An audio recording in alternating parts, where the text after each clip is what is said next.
নমস্কাৰ মৰমৰ ছাত্ৰ ছাত্ৰীসকল, তোমালোকৰ ইংৰাজী পাঠ্যপুথি বিগিনাৰ্ছ ইংলিছৰ প্ৰথমটো পাঠ অল থিংছ ব্ৰাইট এণ্ড বিউটিফুলৰ 11 নম্বৰ পৰা আমি প্ৰশ্নসমূহ কৰিবলৈ চেষ্টা কৰিম।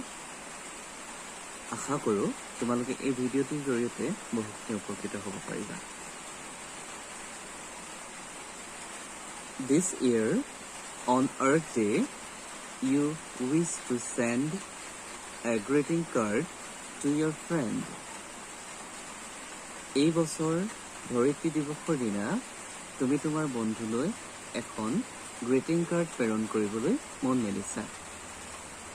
উইচ মানে হৈছে ইচ্ছা কৰা, চেণ্ড মানে হৈছে প্ৰেৰণ কৰা। Here is a greeting card for you. ইয়াত তোমাৰ বাবে এখন গ্ৰিটিং কাৰ্ড দিয়া হৈছে। গতিকে এখন আমাৰ ইয়াত গ্ৰিটিং কাৰ্ড দিয়া হৈছে আৰু গ্ৰিটিং কাৰ্ডখন আমি এই খালী ঠাইসমূহ আমি পূৰণ কৰিব লাগিব। টু মানে হৈছে যিজন ব্যক্তিলৈ তুমি প্ৰেৰণ কৰিবা তোমাৰ নাম, অৰ্থাৎ তুমি যিজন বন্ধু বা বান্ধৱীলৈ প্ৰেৰণ কৰিবা তেওঁৰ নাম লিখিব লাগিব। ধৰা হ'ল মোৰ বন্ধুৰ নাম নৱজিত, মই ইয়াত নৱজিত লিখিছোঁ, তুমি তোমাৰ বন্ধুৰ নাম লিখিবা। ফ্ৰম মানে প্ৰেৰক, অৰ্থাৎ তুমি নিজে যিজনে প্ৰেৰণ কৰিব তেওঁৰ নাম, অৰ্থাৎ মোৰ নাম লিখিছোঁ, ইয়াত মই অতুল লিখিছোঁ। এতিয়া আহাচোন আমি এই গ্ৰিটিং কাৰ্ডখনত কি লিখা আছে আমি পঢ়োঁ। To Nabajit, wishing you a very happy and green Earth Day. তোমালৈ ধৰিত্ৰী দিৱসৰ বহু বহু শুভকামনা জনাইছোঁ।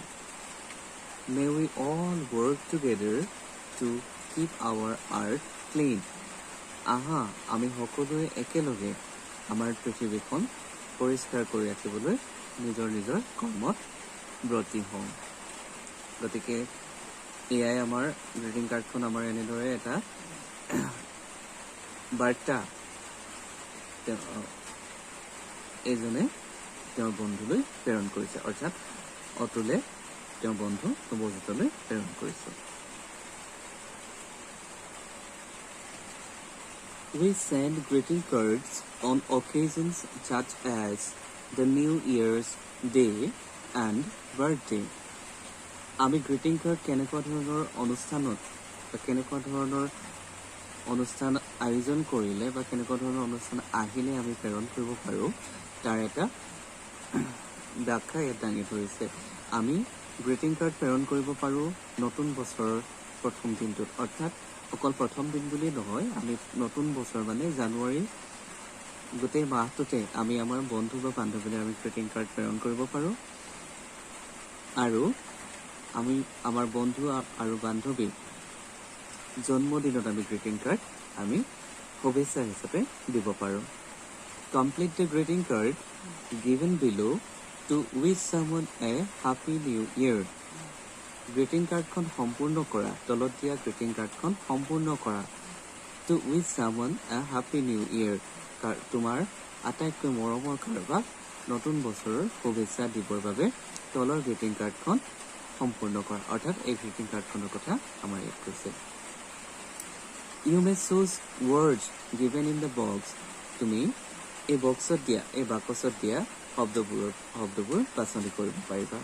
You may also' use a word মোৰ দেন ওৱান্স। তুমি এই শব্দবোৰ এবাৰতকৈ বেছি ব্যৱহাৰ কৰিব পাৰিবা। এতিয়া আহাচোন আমাৰ খালী ঠাইসমূহ পূৰণ কৰোঁ।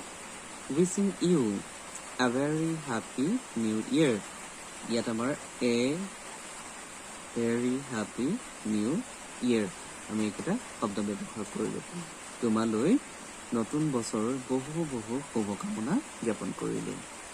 মে the new year bring happiness and prosperity to you and your family. এই নতুন বছৰটোৱে যাতে তোমালৈ আৰু তোমাৰ পৰিয়াললৈ সুখ আৰু সমৃদ্ধি কঢ়িয়াই আনে তাৰে কামনা কৰিলোঁ। গতিকে গ্ৰিটিং কাৰ্ডখনত ইমানেই দিয়া আছিল, গতিকে মই যেনেকৈ ফিল আপ কৰিলোঁ তোমালোকে ঠিক তেনেদৰে তোমালোকৰ বহীত ফিল আপ কৰি ল'বা। এতিয়া আমি 12 নম্বৰ প্ৰশ্নটোলৈ আহিছোঁ। Your school celebrated World Environment Day on 5th June this year by holding a quiz. তোমাৰ বিদ্যালয়ে এই বছৰ 5 জুন তাৰিখে কুইজ কম্পিটিশ্যন অনুষ্ঠিত কৰি বিশ্ব পৰিৱেশ দিৱস উদযাপন কৰিছে সেলিব্ৰেট কৰা মানে উদযাপন কৰা World Environment Day মানে হৈছে বিশ্ব পৰিৱেশ দিৱস হোল্ডিং মানে অনুষ্ঠিত কৰা কুইজ মানে তোমালোকে সকলোৱে জানা Your team won the quiz তোমাৰ দলটোৱে কুইজ কম্পিটিশ্যনটো জিকিলে Write a letter to your friend telling him her about the quiz এতিয়া এই কুইজ কম্পিটিশ্যনটোৰ বিষয়ে বৰ্ণনা কৰি তুমি তোমাৰ বন্ধুলৈ এখন চিঠি লিখা You may use the points given in the box তুমি এই বক্সত দিয়া পইণ্টছ কেইটা ব্যৱহাৰ কৰিব পাৰিবা Date of quiz কুইজৰ তাৰিখ কুইজৰ স্থান place and name of the venue name of the teams দলকেইটাৰ নাম number of members দলকেইটাত কিমান সদস্য আছিল তাৰ সংখ্যা name of the judges বিচাৰকৰ নাম scores of each team প্ৰতিটো টিমৰে প্ৰতিটো দলৰে কিমান অংক তেওঁলোকে সংগ্ৰহ কৰিলে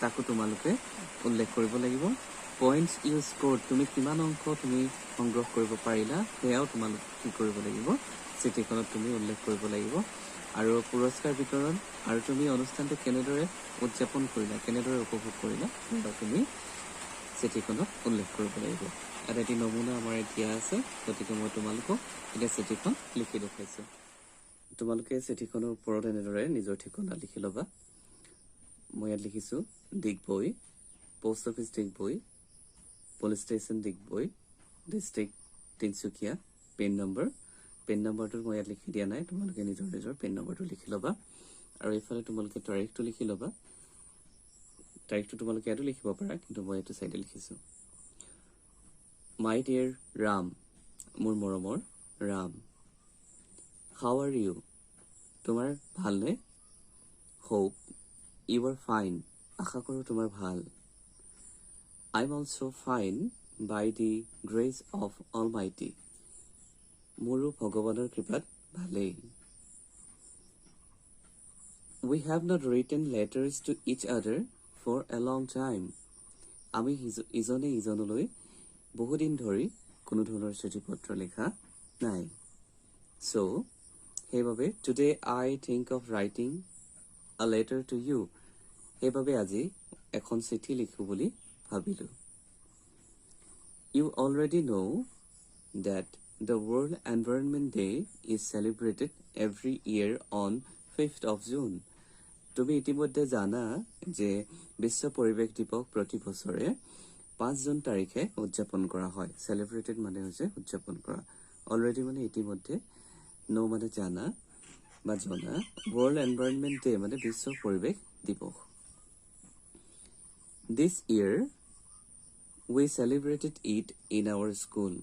এই বছৰ আমি আমাৰ বিদ্যালয়ত বিশ্ব পৰিৱেশ দিৱস সুন্দৰকৈ উদযাপন কৰিলোঁ We planted trees on this day in our school campus.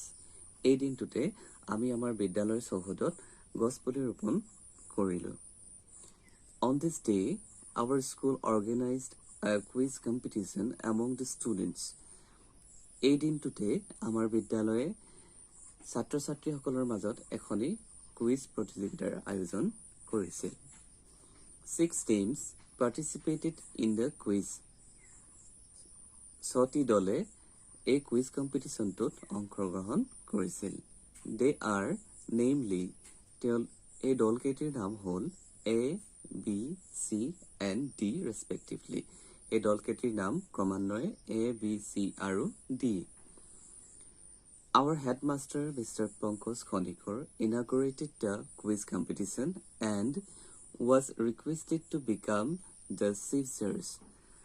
Our বিদ্যালয়ৰ প্ৰধান অধ্যক্ষ শ্ৰীযুত পংকজ খনিকৰদেৱে কুইজ প্ৰতিযোগিতাখনিৰ শুভ উদ্বোধন কৰে আৰু তেওঁক প্ৰতিযোগিতাখনিৰ মুখ্য বিচাৰক হিচাপে অংশগ্ৰহণ কৰিবলৈ অনুৰোধ জনোৱা হয় Our respected teacher Mrs. Lokhohira Fukonn conducted the quiz very sincerely.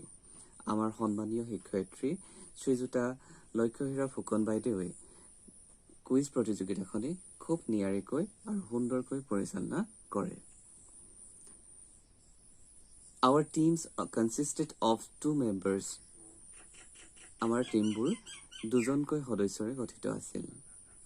After a tough competition, my team A scored 90 good marks and won the competition. প্ৰতিযোগীসকলৰ মাজত সুন্দৰ এটি কম্পিটিশ্যন হয় আৰু এই কম্পিটিশ্যনত মোৰ দলটিয়ে অৰ্থাৎ টিম এ 90 নম্বৰ সংগ্ৰহ কৰিবলৈ সক্ষম হয় আৰু 90 নম্বৰ সংগ্ৰহ কৰি প্ৰতিযোগিতাখনি জয়ী হ'বলৈ সক্ষম হয়।